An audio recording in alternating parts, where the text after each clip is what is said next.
everyone? Welcome back to another video. If you don't know who I am, that means you're new. I'm Mark. What's good with y'all? Go check out my other videos. Check them out. But first, stay on this one. I am pretty excited to get this video handled because I can truly say that I'm finally not disappointed in a Turkish firearms company.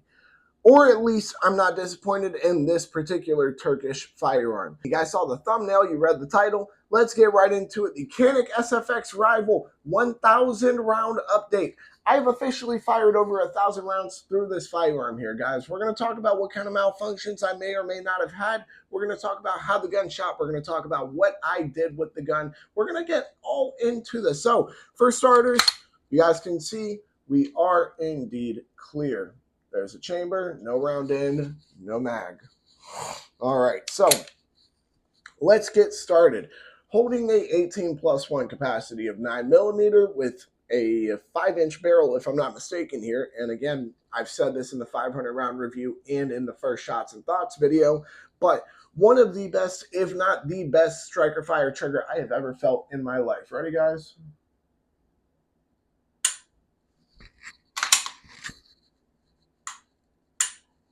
Come on. Oh my gosh. Phenomenal. Now, let's talk about the kinds of ammo I've ran through this gun and what issues it may or may not have had. So, I have ran Troy 115 through it. I ran, believe it or not, Hyperion 115. I'm surprised it ran that because Hyperion is known for being notoriously horrible ammunition.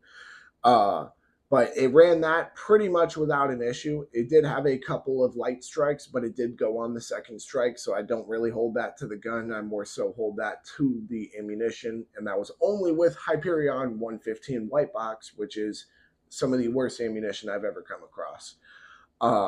I've also ran Troy 124 grain through it. I've ran a little bit of steel case through it. I've even ran, if I'm not mistaken, some Federal 147 grain through it. Not too many rounds, but a few, and it cycled without an issue.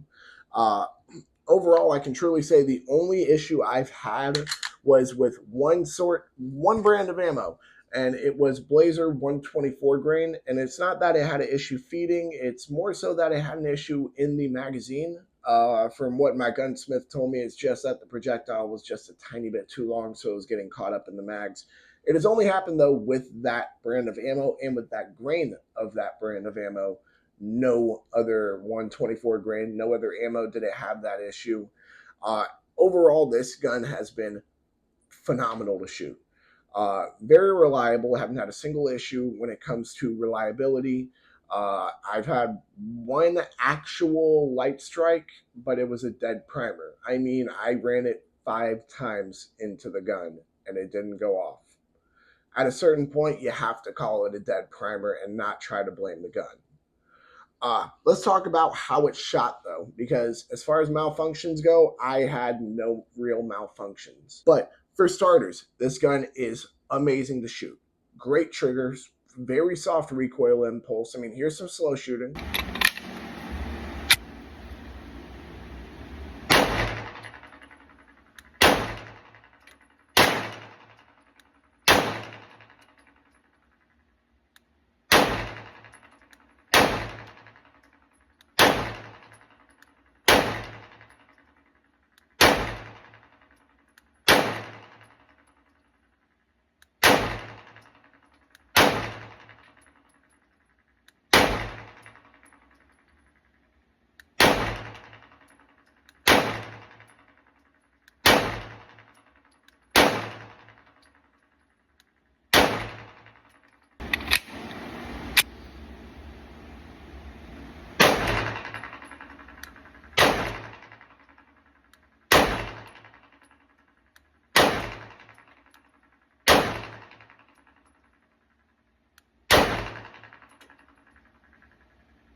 And I know some of you guys don't really get the idea of what the recoil impulse is going to feel like just from watching me do some slow shooting. So here's fast shooting.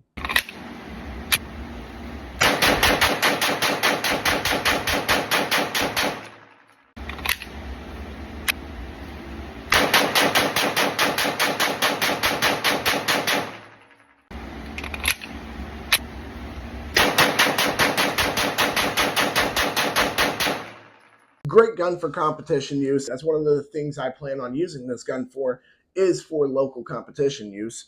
Uh, and it's phenomenal at it, to say the least. I mean, Mozambique's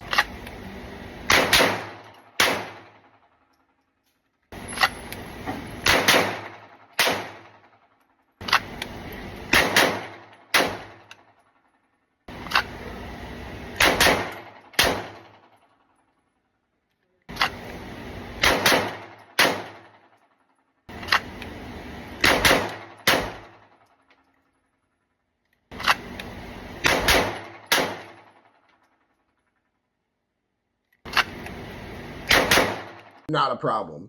Bill drills,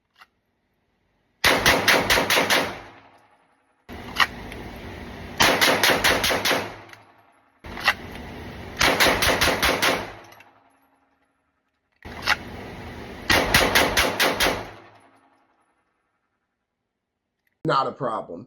Even just double taps,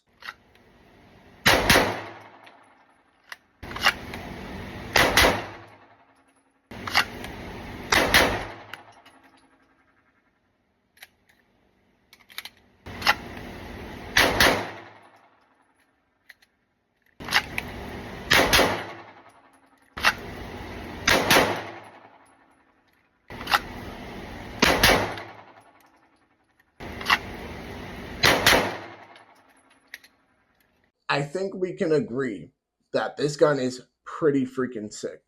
Now, I will say I happen to have gotten it at a steal. For those of you guys who didn't watch the 500 round review video or the first shots and thoughts video, this retails at about 650 to 700. If you're lucky, you might be able to find it for 600. I, though, paid 400 for it, and I had it brought immediately to my door because it was a private sale. I think, truthfully, I can say this is $400 pretty well spent, to say the least, guys. Now, let's rerun this through the 4 self-defense situations, see if any of my thoughts have changed throughout this second course of an extra 500 plus rounds. As far as home defense goes, you have pretty good sights on here. You have, for starters, a red fiber optic front sight with blackout rear sights. You can change it out for green if you would like to. You get a good capacity of a pretty solid round. You get 18 plus 1 of 9mm, and there are magazine base plate extensions that I've found online. So that's also pretty cool. You have a great trigger on this. Oh my gosh, I can't get over how good the trigger is, especially for being a striker fire gun.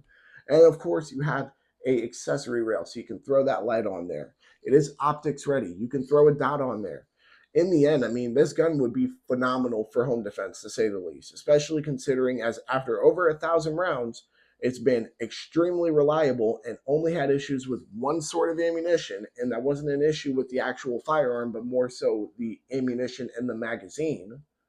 I mean, I think you got a pretty good choice when it comes to home defense.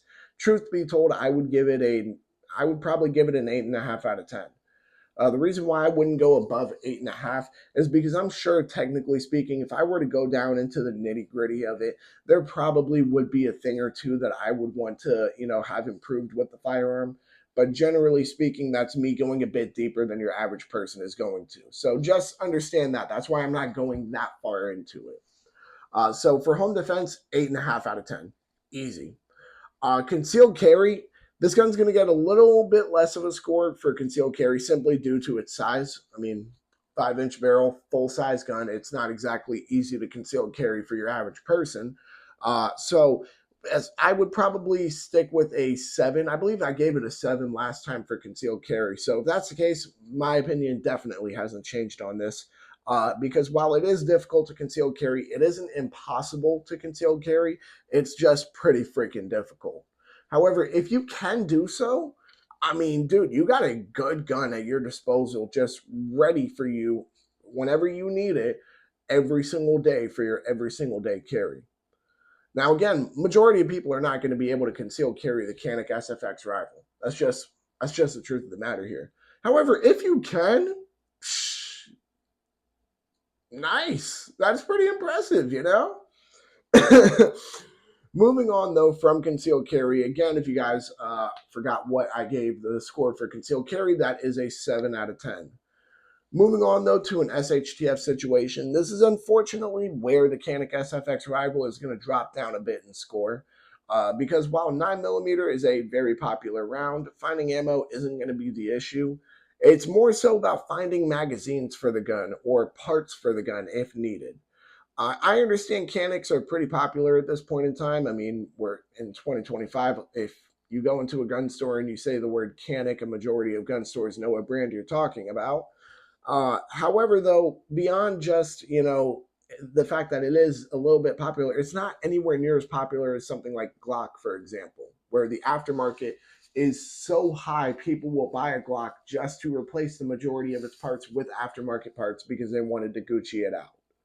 So, while yes, Caniks, I'm sure you might be able to find some parts here or there, possibly, the chances of you finding them are much slimmer than compared to a handgun like a Glock, for example. I know a lot of you guys are probably going to be like, you always go to Glock. Why are you always going to Glock as your go-to example?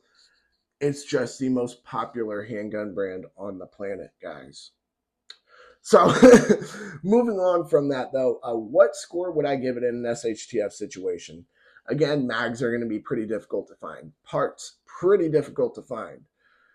Is the gun reliable, though? Yeah, the gun is pretty freaking reliable. Does it have a good capacity of a fairly okay round? Yeah, it has a pretty good capacity of a fairly okay round. But again, it's just a matter of magazines. It's a matter of part availability, which is already going to be extremely limited, even for guns like Glocks during an SHTF situation. So imagine how bad it's going to be for something like a Canik. So, all in all, I think I'm going to have to give that one a. I'm going to have to go with a 6 out of 10, but I also kind of feel like that's me being a bit generous. Now, when I say generous, am I saying it like, oh, I'm giving charity out here by being nice to Caniks? No, this gun was pretty freaking sweet, dude. Like, I'm not gonna lie to you guys. I put over 1,000 rounds of several different kinds of ammunition.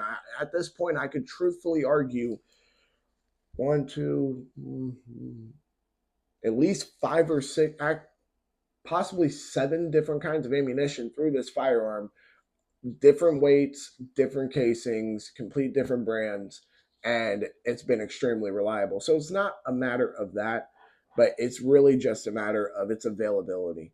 It's not going to be there for an SHTF situation, guys. Moving on, though, from an SHTF situation to an animal defense situation.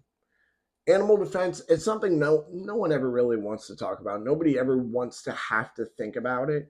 Uh, However, it is something that we have to accept. Sometimes it does happen. There are situations where it's completely out of your hand and you might have to. Now, of course, it's a 9mm, even out of a 5-inch barrel. It's not exactly, running super hot, and, it doesn't have the most stopping power out there. However, it is still 9mm. It will stop pretty much all small animals, and I would say a good bit of medium-sized animals, depending on what you classify as a medium-sized animal.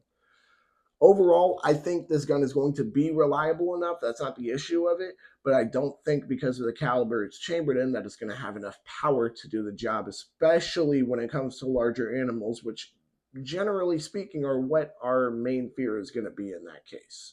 Now I get it. There are exceptions to the rule. For example, aggressive dogs, things like that. But again, I'm thinking about it on all ends here, not just from one perspective. So, what would I give the Canik SFX rival in an animal defense situation? I'm actually going to give this one a 6 as well, uh, just because of the fact that, again, it can do the job for pretty much all small animals and a good bit of the medium sized animals, just as long as, it depends what you're classifying as a medium sized animal. But definitely when it gets to a certain level, of medium-sized animal, it starts to not be as effective or as helpful as it could be, especially with larger animals. So what would be your total score in this case? 8.5. You have a 7, so that's 15.5. You have another 12. That's 27.5. That's a little under a 75%. That's not the worst. Of course, it's obviously not the best out there for an average that you can have, but it's definitely not the worst. Now, I'm sure some of you guys are going to be like, oh, well, why does it really matter that much if the average score is something like 75? It's not the best out there. That's what we're wanting. I get that, but some guns are created for different tasks. For example, I'm not going to take my Ruger LCP and make it my home defense handgun. That's absolutely ludicrous. Some guns are made for different tasks, and that's what they're going to be best at, whereas in other tasks, they will fail.